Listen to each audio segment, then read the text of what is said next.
beginning of the 20th century, when Bengal was in a turmoil, the British Raj started the construction of the Victoria Memorial, perhaps with the fond hope that their rule in India would last forever. Nearby are the statues of those who shattered that hope and defied the might of an empire for our freedom.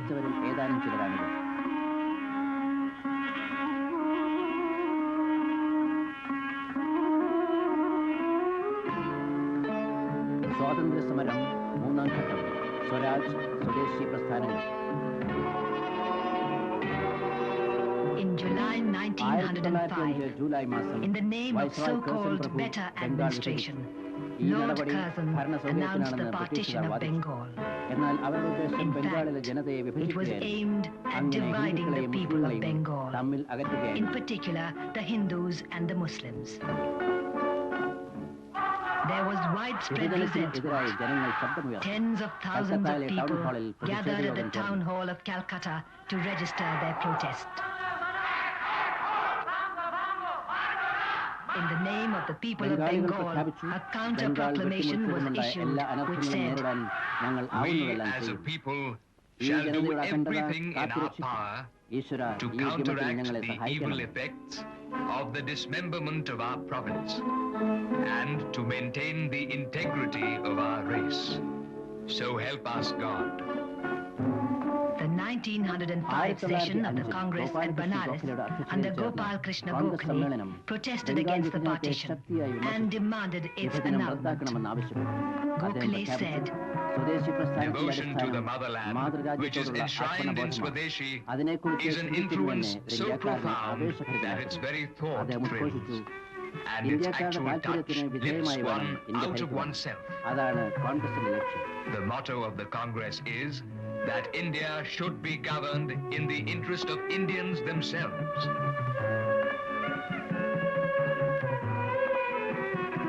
A new type of defiant, aggressive leadership emerged. Lala Lajpat Rai and Lokmanya Tilak joined Bipin Chandra Pal, Surendranath Banerjee, Anand Mohan Bose, Rabindranath Tagore and other leaders.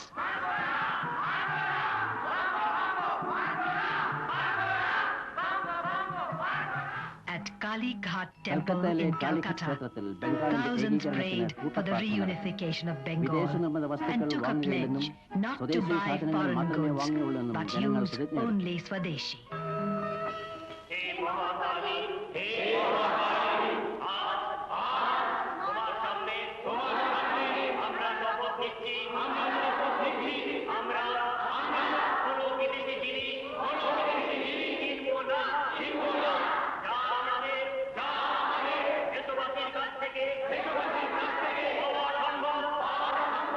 Rabindranath Tagore asked the people to register their protests with Raksha Bandhan, signifying brotherhood between the East and West Bengal, the Hindus and the Muslims. He composed a song for the movement.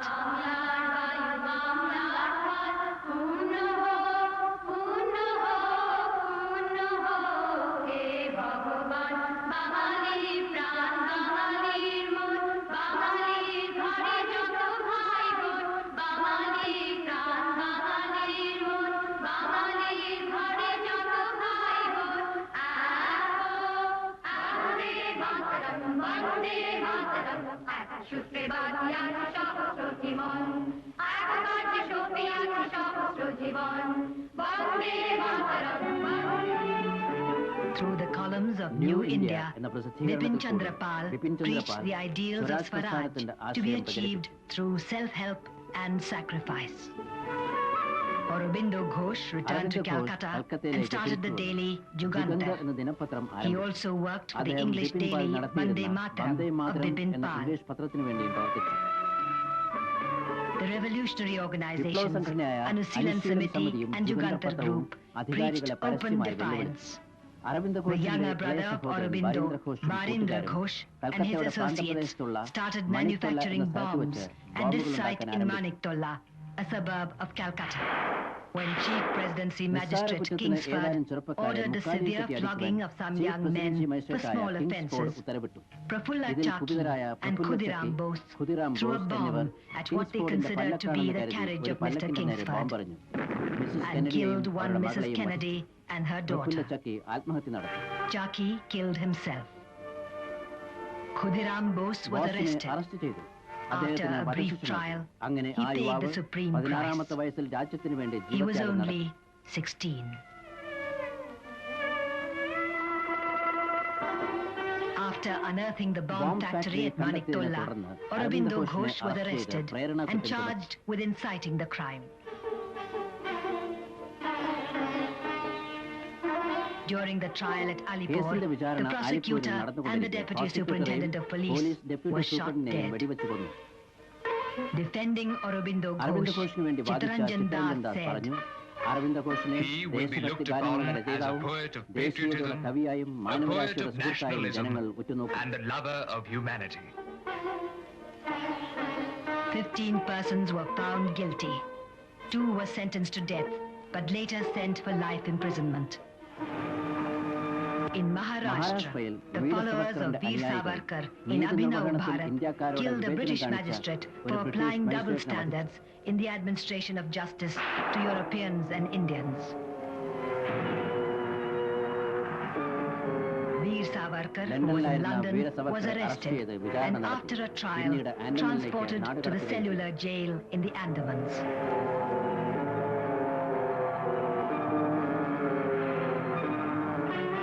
Differences between extremist and moderate groups within the Congress were coming to the surface. Dadabhai Nauroji was recalled from retirement to play his innings again as Congress president for the 3rd time.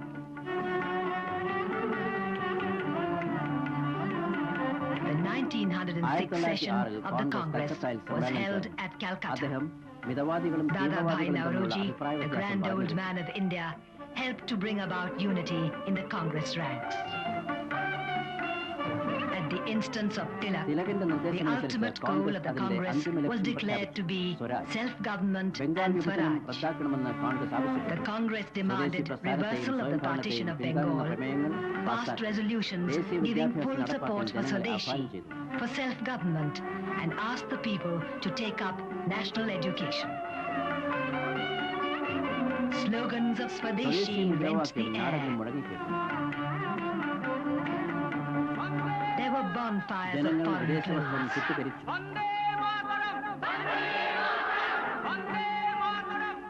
At Tirunelveli in Tamil Nadu, Neelakanta Brahmachari, VVS Iyer, Subramanya Shiva, and Chidambaram Pillai preached revolutionary ideals.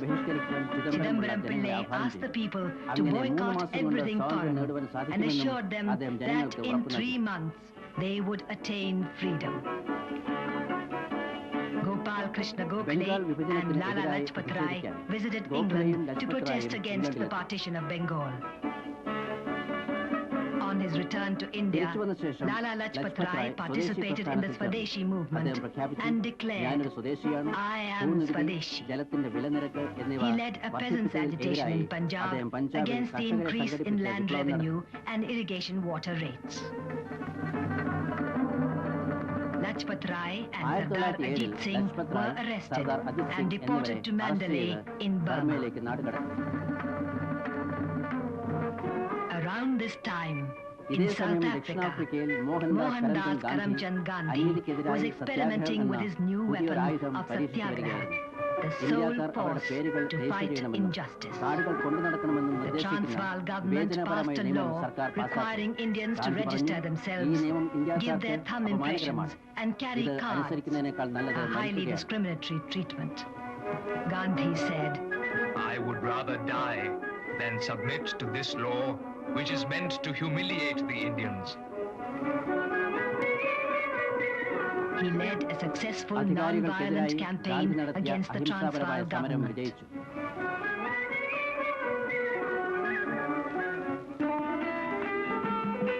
Back in India, in 1907, the whole country was in a state of turmoil and excitement. There were sharp differences between the moderates and the extremists within the Congress, which met at Surat.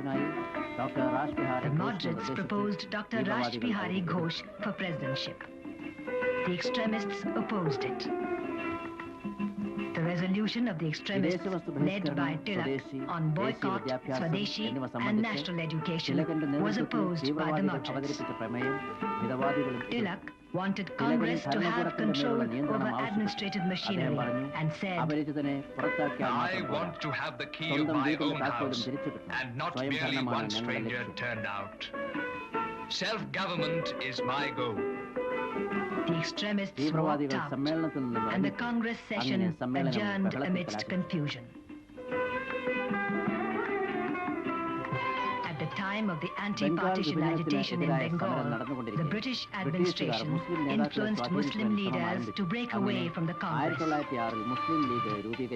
The Muslim League came into being in 1906.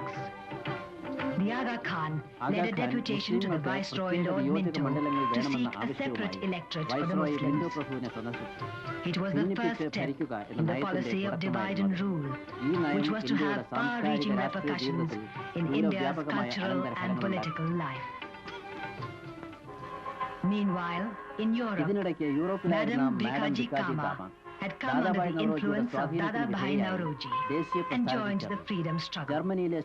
She attended the World Socialist Congress at Stuttgart in Germany. Madame Kama unfurled for the first time the flag of India's freedom. The world took notice of India's struggle.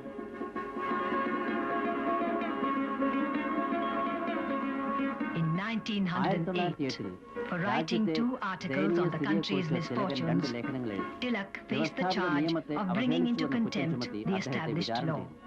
In his defense, Tilak declared, I am innocent. There are powers that rule the destinies of nations and individuals, and it may be the will of Providence that the cause which I represent will be served more by my suffering than by my remaining free. Tilak was sentenced to 6 years imprisonment and sent to Mandalay jail in Burma. During his incarceration, this great scholar of ancient Sanskrit literature wrote the Gita Rahasya and several books on the Vedas and the Upanishads. In 1908, government adopted several repressive measures: restriction on the press and public meetings, banning all political associations, and deportation without trial. Gokhale deplored that due to the negative industrial policy of the British government, the economic situation in the country had deteriorated. He accused the British of having reduced India to the level of merely an agricultural country, a producer of raw materials for the British factories, and a ready market for their finished goods. The 1908 Congress met at Madras under the presidency of Raj Bihari Ghosh. He described the conditions in India as a succession of repressive laws and deportations under a lawless law. In May 1909, the Indian Councils Act under the Minto-Morley reforms became law. Although it laid down the framework for the working of legislative councils, both nominated and elected, it exposed the British policy of divide and rule. For the first time, separate electorates were introduced on the basis of religion. The 1909 Congress was held at Lahore under the presidency of Madan Mohan Malaviya. The session recorded its strong disapproval of the creation of separate electorates on the basis of religion.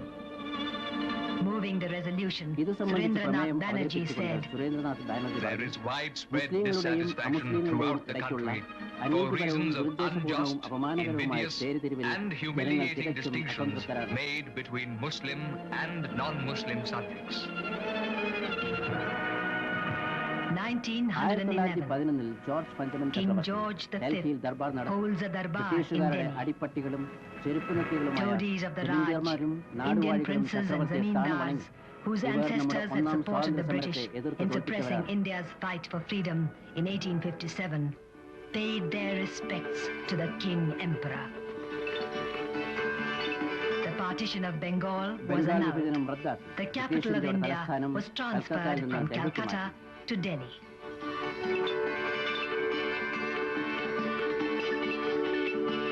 In October 1912, at the invitation of Gandhi, Gopal Krishna Gokhale visited South Africa to assess the problems of Indian communities.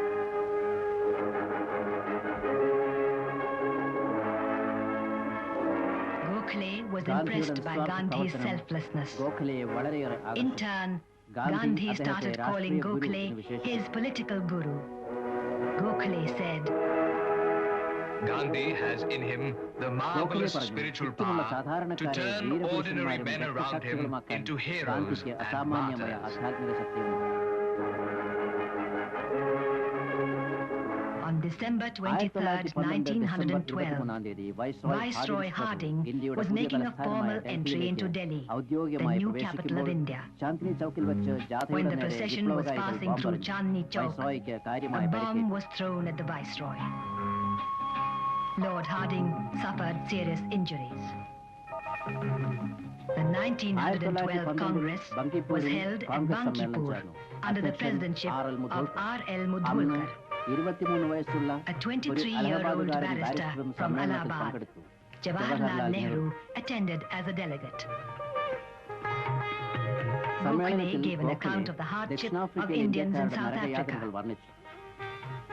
The Congress passed a resolution appreciating the heroic endeavor and sacrifice of Gandhiji and his followers in South Africa. Another resolution demanded the abolition of the system of indentured labor.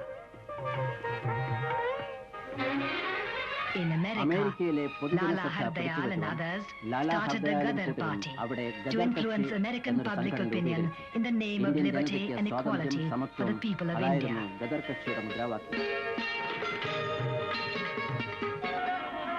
Even under foreign rule, the ancient wisdom of India was bursting forth in the literary works of Subramanya Bharati and Rabindranath Tagore.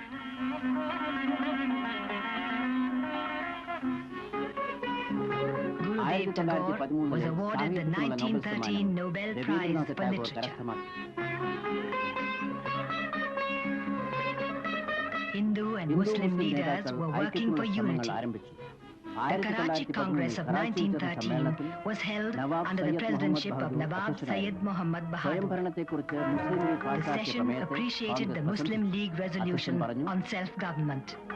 The Congress president said, Let us strive for unity amongst us for advancement of the nation.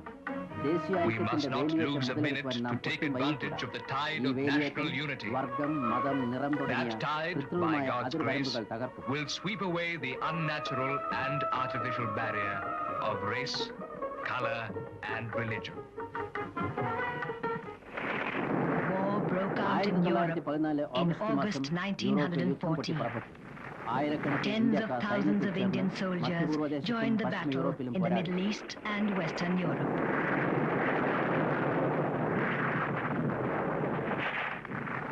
The 29th session of the Indian National Congress at Madras passed a resolution supporting Britain's war efforts with the hope that India would be given the right of self-determination as promised by various world statesmen.